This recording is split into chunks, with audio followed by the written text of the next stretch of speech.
रामगढ़ उपचुनाव में कांग्रेस के प्रचार अभियान में जोरदार समर्थन मिला, जहां सचिन पायलट ने जनसभा को संबोधित करते हुए कांग्रेस प्रत्याशी आर्यन जुबेर की जीत का भरोसा जताया।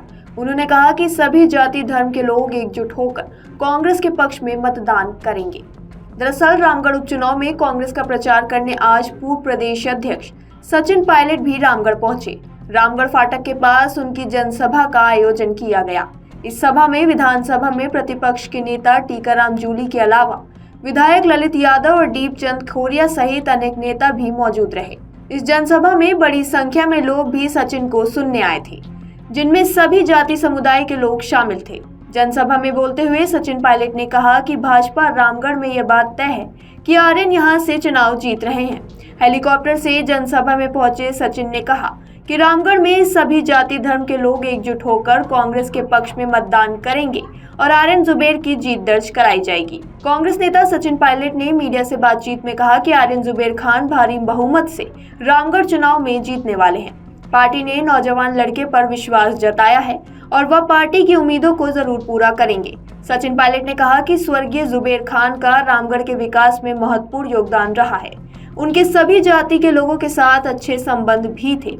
यहाँ के मतदाता जुबेर के कार्यों को हमेशा याद रखेंगे और आर्यन को जिताकर जुबेर जी को श्रद्धांजलि अवश्य देंगे। आर्यन की जीत ही जुबेर खान को सही श्रद्धांजलि होगी।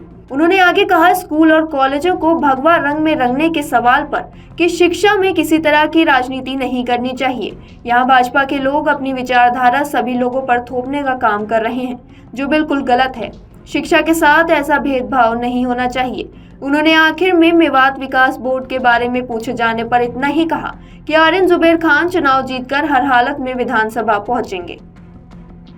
प्रदेश में हैं और पूरी ताकत वो लगाए हुए हैं। सारे मंत्री, मुख्यमंत्री पूरा धन बल प्रशासन का दुरुपयोग करके वो बढ़त लेना चाहते हैं, लेकिन 11 महीने के कार्यकाल से लोग भयंकर संतुष्ट हैं। आज खाद डीएपी की किल्लत है, किसान परेशान है और 11 महीने में लोगों का विश्वास खोया है सरकार ने।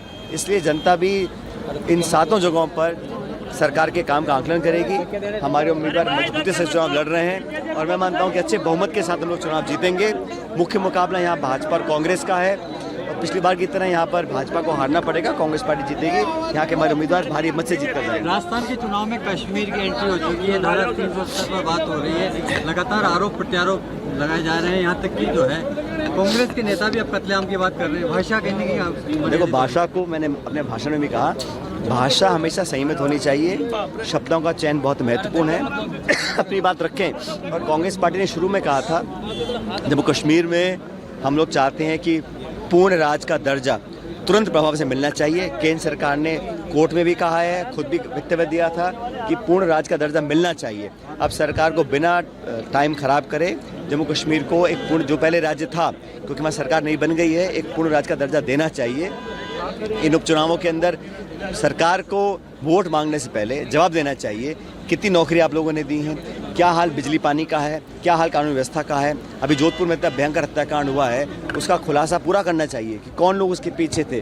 तो तमाम लोग आज आशंकित हैं सरकार के परफॉर्मेंस पर और मुझे लग रहा है कि वो कितनी कोशिश कर लें, लेकिन जानते हुए कि सरकार में तब्दीली नहीं होगी, लेकिन फिर भी उपचुनावों के अंदर 7 सीटों पे कांग्रेस पार्टी जीतेगी। नरेश मीणा मामले में कांग्रेस डैमेज कंट्रोल नहीं कर पाई। अब मैंने कहा ना, ये चुनाव भाजपा कांग्रेस का होगा और हमेशा की तरह ये हमेशा कांग्रेस का गढ़ रहा है। यहाँ पर कांग्रेस पार्टी भारी मत से जीतेगी और हमारे उम्मीदवार पूरी ताकत से जनता के बीच में घूम रहे हैं, अच्छा समर्थन मिल रहा है। आज भी जो माहौल मुझे देखने को मिला, 3600 कौम कांग्रेस पार्टी को वोट डालेंगे। लेकिन मदन दिलावर जी ने कहा कि धारा 370 को राहुल गांधी नहीं, उनके पिताजी भी नहीं ला। मैंने कहा ना, जो भाजपा के नेता हैं उनको मर्यादित भाषा का प्रयोग करना चाहिए। एक एक अल्फाज जो मुंह से निकलता है जनता सुनती देखती है, तो क्या वो छवि अपनी बनाना चाहते हैं, उनको ध्यान रखना चाहिए। मैं हमेशा कहा है मैंने, मुद्दे कोई भी हों, लेकिन खासकर भाजपा के साथी जिस भाषा का प्रयोग करते हैं, मैं समझता हूँ वो निंदनीय है और इस प्रकार को उनको भाषा का प्रयोग नहीं करना चाहिए।